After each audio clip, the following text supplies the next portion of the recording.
सत साहेब भगत जी मैं सोच रहा था कि जो हमको मतलब जो फोटो जो मिला है जो नाम दीक्षा जो सेंटर से है इसमें कबीर साहब जी का, संत गरीबदास जी महाराज का, चितानंद जी महाराज का, स्वामी रामदेवानंद जी महाराज का, सतगुरु रामपाल जी महाराज का, मतलब पूरा फोटो मतलब एक ही में है। हाँ, तो हम सोचे है कि तत्व ज्ञान के आधार से कि संत गरीबदास जी महाराज और सत रामपाल जी महाराज और कबीर साहब जी महाराज वो सब तो एक ही है। वो संत रामपाल जी महाराज कबीर साहब है, गरीबदास जी महाराज है, और एक ही चेहरा देखने से संत रामपाल जी महाराज से ही इसी मतलब रूप में अपना मोक्ष होगा। तो क्यों ना हमें सारे फ़ोटो को हटा करके एक ही फ़ोटो रखें, तो क्या ये सही होगा? और आप अगर बताएंगे तो मैं एक ही फ़ोटो खाली गुरु जी का रखूँगा। हाँ, सब कुछ जब वही है तो सत साहेब भगत जी इस समस्या का समाधान कीजिएगा। बंदी छोड़ सतगुरु रामपाल जी महाराज जी की जय हो। सत साहेब भगत जी, बिल्कुल बड़े भाई, आपने बिल्कुल लाख टके की बात कही है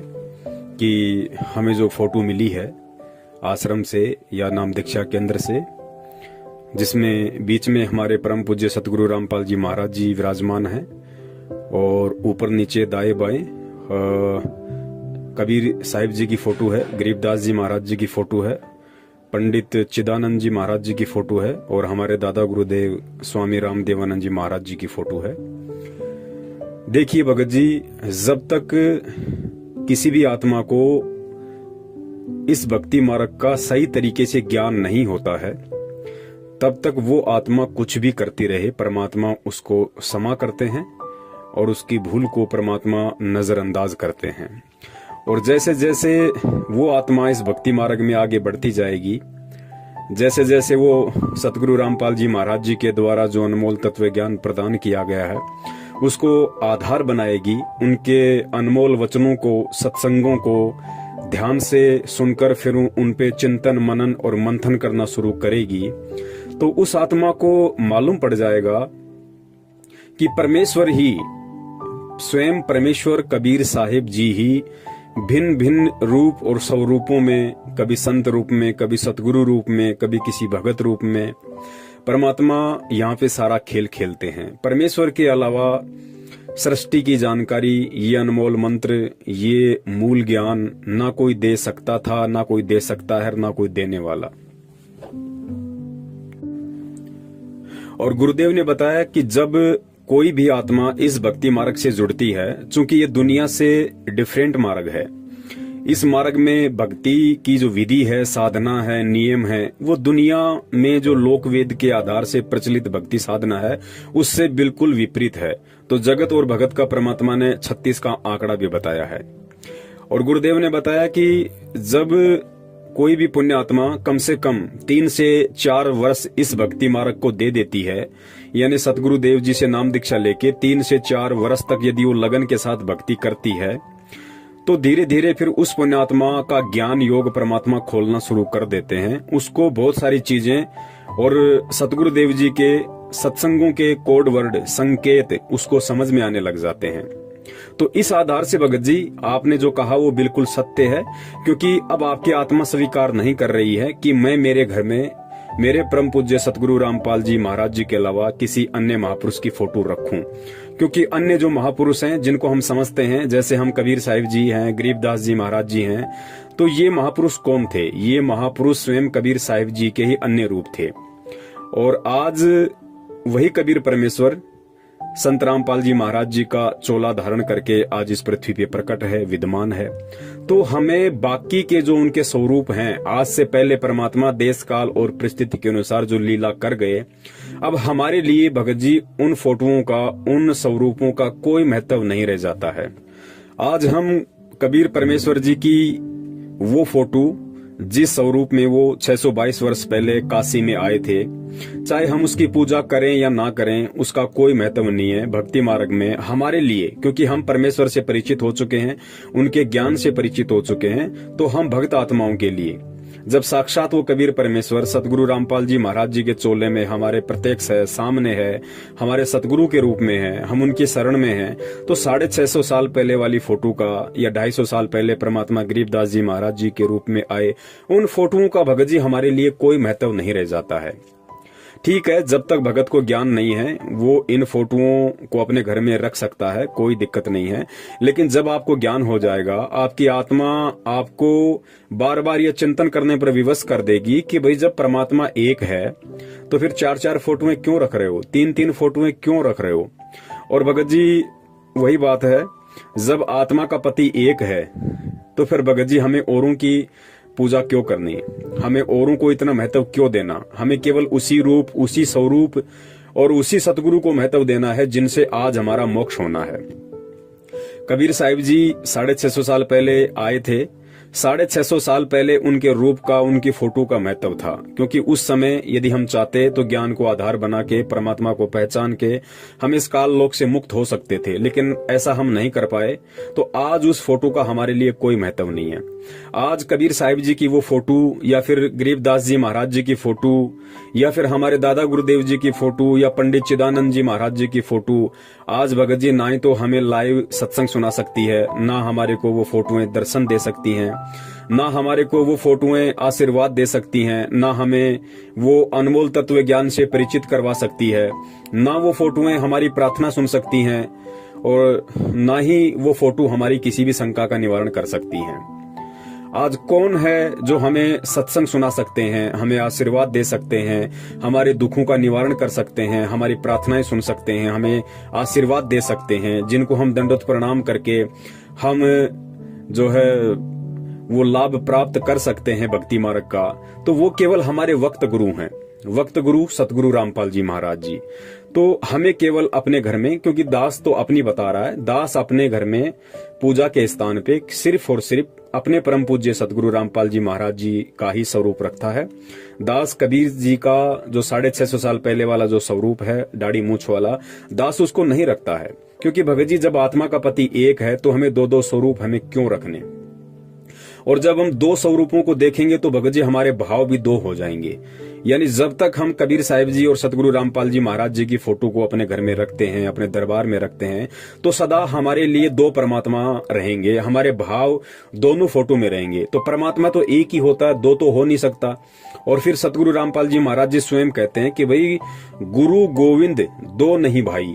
गुरु यानी वर्तमान में जो तुम्हारा गुरु है, और गोविंद, गोविंद यानी वही परमात्मा जो आज तुम्हारे गुरु के रूप में है। तो परमेश्वर कहते हैं गुरु गोविंद 2 नहीं भाई, और 2 समझे वो 2 जग जाही। जो 2 समझेगा, गुरु को और परमात्मा को अलग अलग दृष्टि से देखेगा कि भाई परमात्मा तो कबीर जी हैं जो सतलोक में बैठे हैं, और मेरा जो गुरु है संत रामपाल जी महाराज, ये तो उनका भेजा हुआ संदेशवाहक है, उनका भेजा हुआ संत है, उनका भेजा हुआ प्रतिनिधि है। तो कहते हैं वो आत्मा भक्ति करते करते भी जब शरीर छोड़ेगी, और शरीर छोड़ते समय तक भी यदि उसका यही भाव रहा कि गुरु और गोविंद दोनों अलग अलग होते हैं, तो वो आत्मा, परमात्मा कहते हैं गुरु गोविंद 2 नहीं भाई, 2 समझे वो 2 जग जाई, वो नरक में जाएगा। तो भगत जी हमने ऐसी गलती क्यों करनी है? हमने केवल एक ही फोटो को अपने दरबार में रखना है, एक ही रूप को हमारे मन मंदिर में संवार के रखना है, हमारे हृदय में जचा के रखना है। तो दास तो केवल अपने परम पूज्य सतगुरु रामपाल जी महाराज जी का स्वरूप ही अपने पूजा स्थान पे रखता है। दास 650 साल पहले वाली उनकी जो फोटो है, दास उनको अपने घर में नहीं रखता है, क्योंकि मेरा परमात्मा एक है, एक ही है और एक ही रहेगा। बहुत सारे भगत भाइयों की शंका है कि भाई इष्ट अलग होता है और गुरु अलग होता है। हमारे जो इष्ट हैं वो कबीर साहिब जी हैं, और हमारे जो गुरु हैं वो संत रामपाल जी महाराज जी हैं। तो देखिए उन पुण्यात्माओं का ये बहुत बड़ा धोखा है, वो अभी परमात्मा के तत्व ज्ञान से परिचित नहीं हो पाई हैं। देखिए सतगुरु रामपाल जी महाराज जी वर्तमान में 3 भूमिकाओं में हैं। वो स्वयं परमेश्वर भी हैं, सतगुरु की भूमिका भी वो स्वयं कर रहे हैं, और एक भगत की भूमिका में भी वो हैं। और परमेश्वर की वाणी भी है कि साहिब से सतगुरु भय, सतगुरु से भय संत, धर धर वेक विशाल अंग खेल आदि और अंत। और दूसरी परमात्मा की वाणी है कि साहिब से सतगुरु भय, सतगुरु से भय साध, ये तीनों अंग एक हैं, गति कुछ अगम अगाध। स्वयं परमात्मा यहाँ पे साबित कर रहे हैं कि ये जो तीनों अंग हैं, ये तीनों एक ही हैं, यानी वो परमात्मा ही स्वयं साहिब है, वो परमात्मा ही सतगुरु की भूमिका करता है और वो परमात्मा ही एक सुयोग्य भगत की भूमिका करके ये उदाहरण पेश करता है कि एक शिष्य का, एक भगत का अपने गुरु के प्रति कैसा प्रेम होना चाहिए, कैसी उसकी लगन और निष्ठा होनी चाहिए, कैसा अपने सतगुरुदेव जी के प्रति जब वो उसके सामने जाए तो कैसे उसके आव भाव और आचार विचार होने चाहिए, गुरु के सामने कैसे रहा जाता है, कैसे बोला जाता है। तो इन सब बातों को समझाने के लिए एक उदाहरण के तौर पे, जैसे 650 साल पहले कबीर परमात्मा ने रामानंद जी को अपना मुंह बोला गुरु बनाया था, केवल ये उदाहरण पेश करने के लिए कि गुरु और शिष्य का नाता कैसा होता है, कितनी आपस में मर्यादा होती है। ठीक वही भूमिका वर्तमान में वही कबीर परमात्मा 8 सितंबर 1951 के दिन भारतवर्ष की इस पवित्र भूमि पे गांव धनाना, जिला सोनीपत, हरियाणा में प्रकट होके और फिर आगे चल के जैसे ठीक का समय आया, उन्होंने स्वामी रामदेवानंद जी महाराज जी को अपना मुंह बोला गुरु धारण किया और परमात्मा ने एक भगत बनकर एक भगत वाला उदाहरण पेश किया कि भाई गुरु का शिष्य के प्रति कैसा भाव, कैसी लगन, कैसी निष्ठा, कैसा आचार विचार, गुरु के सामने कैसी रहनी करनी शिष्य की होनी चाहिए। वो परमात्मा ने एक एग्जाम्पल पेश किया ताकि हम जब सतगुरु रामपाल जी महाराज जी को अपने सतगुरु के रूप में धारण करें तो उनके जीवन को देखते हुए हमने भी वैसा ही व्यवहार करना है जैसा उन्होंने करके दिखाया। तो भगत जी परमात्मा एक ही है और इष्ट रूप में वही परमात्मा है जो आज इस धरती पे प्रकट है। तो इस सत भक्ति मार्ग में देखिए, अज्ञानी संतों और महंतों के द्वारा जो भक्ति साधना करवाई जाती है, क्योंकि वो गुरु अधिकारी नहीं है इसलिए उनका इष्ट अलग है, लेकिन हमारा जो इष्ट है वो स्वयं ही परमात्मा है। हमारा गुरु स्वयं ही वो परमात्मा है, कबीर साहब है, क्योंकि कबीर साहब के अलावा इस भक्ति मार्ग को, कबीर के मार्ग को कबीर के अलावा कोई नहीं चला सकता। कबीर जी के द्वारा रची गई सृष्टि की जानकारी कबीर जी के अलावा कोई नहीं बता सकता और कबीर जी के द्वारा जो तत्व ज्ञान दिया गया है उसको स्वयं ही वो कबीर परमात्मा एक साधु संत और सतगुरु के रूप में, एक तत्वदर्शी संत की भूमिका में परमात्मा स्वयं ही आके उसका प्रचार प्रसार करता है, दूसरा कोई नहीं कर सकता। इसलिए इस भक्ति मार्ग में, यानी इस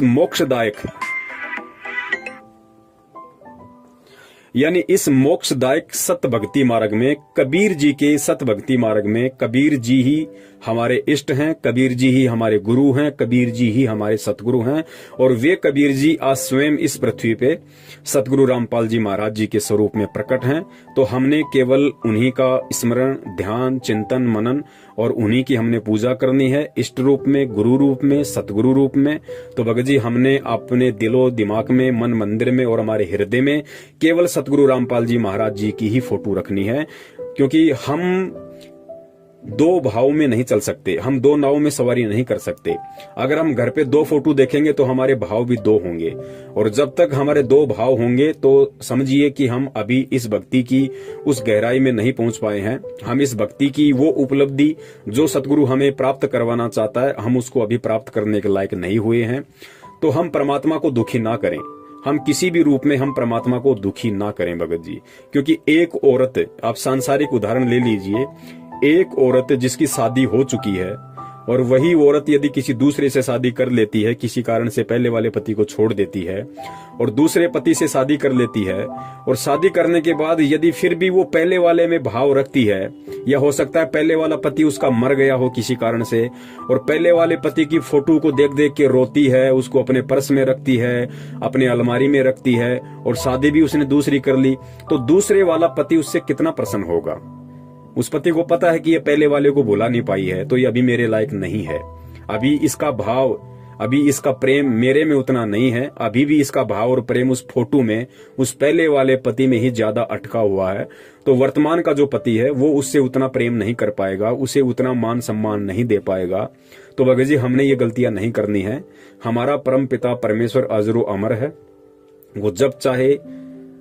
और जिस रूप में चाहे पृथ्वी पे प्रकट हो सकता है, आ सकता है और आया हुआ है। तो हमने केवल हर जगह केवल एक ही परमात्मा देखना है और वर्तमान में इस धरती पे जो असली कबीर है वो स्वयं सतगुरु रामपाल जी महाराज जी के रूप में प्रकट है, विद्यमान है और हमने उन्हीं का पूजा पाठ, ध्यान, मनन, चिंतन मनन करना है। अन्य हमने किसी भी उनके स्वरूप को पूजा के भाव से नहीं देखना है। हमने उनके किसी भी रूप को वो महत्व नहीं देना जो महत्व आज हमने साक्षात उनको देना है। और भगत जी चक्कर क्या है, परमात्मा सतगुरु रामपाल जी महाराज जी की ये मजबूरी समझ लीजिए या ये जरूरी समझ लीजिए, क्योंकि उन्होंने कबीर जी को परमात्मा साबित करने के लिए उनकी फोटो का सहारा लेना पड़ा। हालांकि वो स्वयं कबीर हैं, लेकिन दुनिया को समझाने के लिए यदि वो स्वयं कहें कि भाई मैं ही कबीर हूं, मैं ही भगवान हूं, तो कोई नहीं मानेगा उनकी बात। इसलिए शुरुआत में उन्होंने कबीर जी को शास्त्रों से, वेदों से परमात्मा सिद्ध करने के लिए उस फोटो का सहारा लेना पड़ा, उस नाम का सहारा लेना पड़ा। और जिन पुण्यात्माओं को फिर आगे चल के जो उनके शरण में आ गए, फिर उनको आगे चल के सत्संग सुनने के चलते उनको ये मालूम पड़ गया कि भाई वो कबीर है कौन जिसके विषय में सतगुरु रामपाल जी महाराज जी इतना प्रचार प्रसार कर रहे हैं, उनके महिमा का गुणगान कर रहे हैं, वो कबीर है कौन। तो फिर उस आत्मा को भगत जी मालूम पड़ जाएगा कि जिस परमात्मा के विषय में आज तक कोई नहीं जान पाया, तो उस परमात्मा की जानकारी कौन दे सकता है यहाँ पे आके। उस परमात्मा की सृष्टि की, उस परमात्मा के सतलोक की जानकारी कौन दे सकता है। और जब मालूम पड़ेगा उस भगत आत्मा को कि कबीर की जानकारी तो स्वयं कबीर ही दे सकता है, क्योंकि गुरुदेव ने अनेकों बार कह दिया कि अपनी महिमा का वर्णन उस परमात्मा को स्वयं ही करना पड़ता है, क्योंकि यहाँ का कोई भी प्राणी, 21 ब्रह्मांड का कोई भी प्राणी उस परमात्मा के विषय में नहीं जानता है, उस परमात्मा से परिचित नहीं है। इसलिए उस कबीर परमात्मा ने स्वयं ही यहाँ पे एक संत रूप धारण करके, एक सतगुरु रूप धारण करके अपनी जानकारी स्वयं ही देनी पड़ती है। तो सतगुरु रामपाल जी महाराज जी स्वयं कबीर परमात्मा है और वे स्वयं ही सन 1994 से अपनी जानकारी दे रहे हैं। अनजान व्यक्ति गुरु और परमात्मा को अलग अलग देख सकता है, सतगुरु रामपाल जी महाराज जी और कबीर परमेश्वर जी को दो रूपों में देख सकता है, लेकिन जो उनके अनमोल तत्व ज्ञान से, मूल ज्ञान से परिचित हो चुके हैं, वो भगत अच्छे से जान जाएंगे, पहचान जाएंगे कि गुरु और परमात्मा अलग नहीं है। और फिर भी यदि गुरु और परमात्मा को कोई दो अलग अलग रूपों में देखता है, तो परमेश्वर की स्वयं की वाणी है कि वो नरक में जाएगा, वो दोजक में जाएगा। बंदी छोड़ सतगुरु रामपाल जी महाराज की जय हो। सत साहिब।